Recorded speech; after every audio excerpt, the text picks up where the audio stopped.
100% बात है। बाकी चाहे कोई किसी की वो नाराजगी हो, राजी हो, ठीक है। हमारा स्वतः होने की बात पेपर सेकेंडरी होते, ठीक है, बिल्कुल सही। अभी तक मानव के पास ज्ञान, विवेक, विज्ञान स्वतः नहीं हुआ, इसीलिए पेपर वर्क भूल जाते हैं ना बाबा, अभी याद रख रख के करना पड़ता है।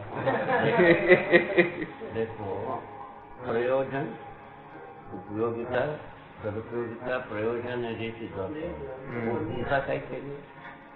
अपना घर को कोई भूलता है? गाय नहीं भूलता, भैंस नहीं भूलता, बकरी नहीं भूलता, ये क्या मुर्गी नहीं भूलता अपना घर। ये हर जगह में है, चींटी नहीं भूलता अपना घर। इसके बाद मनुष्य अपना घर को भूल जाएगा? नहीं बोलेगा ना। नहीं। वो क्या के लिए? वो प्रयोजन पे स्वीकृति है। जिन जिन मुद्दे में प्रयोजन स्वीकृत हो जाता आपका स्वत्व हो गया। प्रयोजन स्वीकृति नहीं हुआ, वो स्वत्व नहीं हुआ, डिस्कशन के लिए वक्त हो गए।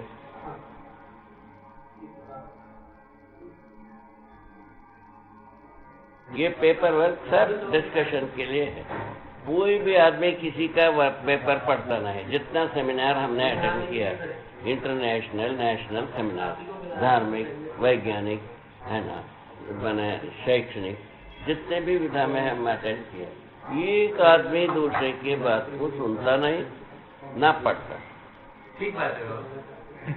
कई के लिए जाते हैं पूछे? अच्छा खाना, रहने की जगह बढ़िया, घूमने की बढ़िया चमकती हुई गाड़ी, 3 के लिए। इसके अलावा सेमिनार में जाने का कोई मतलब नहीं आज तक की किसी के पास। हम सब देख लिया भाई। अच्छा, हमारा कुछ क्या है, टेस्ट करने मात्र से पर्याप्त। एक बार टेस्ट कर लिया, बारंबार टेस्ट करने के लिए हम जाता नहीं। एक बार देख लिया, समझ लिया, हो गया, इतना ही इसका क्या लेवल है, उसके आगे चल जाता है। अब आदमी, सामान्य आदमी क्या करता है, उसी में उलझ जाता है। ठीक है, उसका प्रयोजन पूरा हो गया, उससे जो सीखना था वो पूरा हो गया, फिर उसको बार बार दोहराने की क्या जरूरत है? क्या मतलब? बाबा, एक अंग्रेजी में एक फ्रेज यूज करते हैं, डेस्टिनी, चाइल्ड ऑफ डेस्टिनी, है ना, नियति पुत्र नाम से कुछ क्या बोलते हैं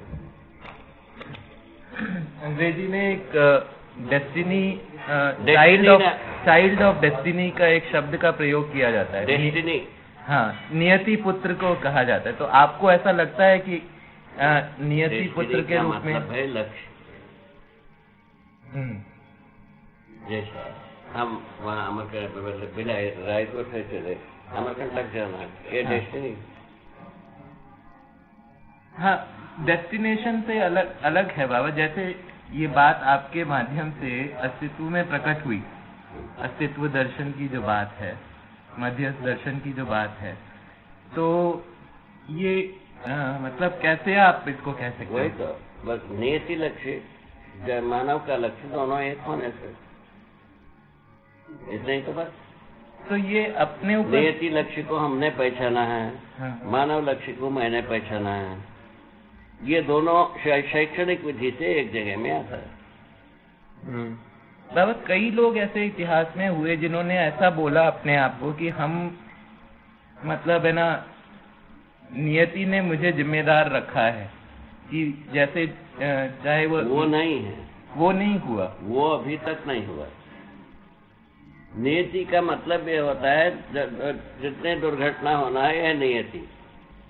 अभी तक विद्वानों के दिमाग में जो लिखा है, साइन बोर्ड, क्या सुना? जितने दुर्घटनाएं होते हैं वो नियति है, ऐसा कहते हैं। मरना नियति है, जीना नियति है। विद्वानों के दिमाग में जो हेडलाइन लिखी है, इतने ही है। दोहरा नियति के द्वारा। हम पूरा पढ़ के आया हूँ भाई, उसमें कोई शंका नहीं। अभी हम क्या किया है, नियति लक्ष्य को सब पहचाना। मानव लक्ष्य नियति लक्ष्य दोनों एक होता था। मानव लक्ष्य क्या है? जागृति। जागृति नियति लक्ष्य भी जागृति है, मानव लक्ष्य भी जागृति।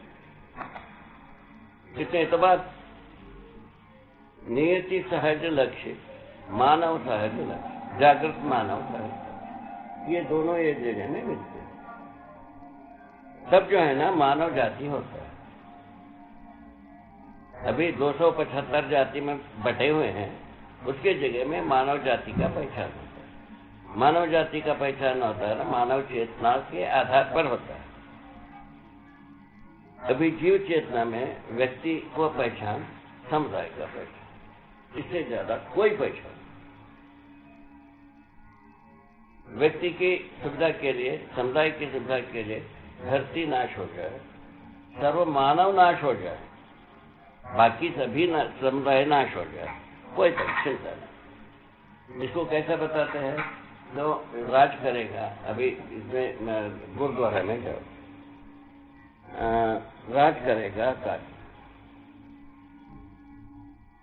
हर दिन मैंने पूजा पाठ के बाद ये कहा जाता है। मोर और लेस वैसे ही समुदाय चिल्लाते हैं। चिल्लाते हैं कि नहीं चिल्लाते? अब बाकी का क्या मतलब? इसके बाद क्या बात है? इसके बाद क्या शोध करना शेष है?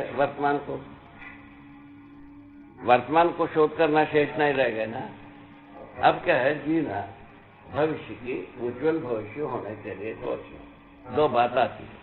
जीने की जगह में आते हैं, हम जागृत हुए बिना जी नहीं पाते हैं। कहीं न कहीं किसी के साथ विवश रहते ही, कहीं से ले जाओ।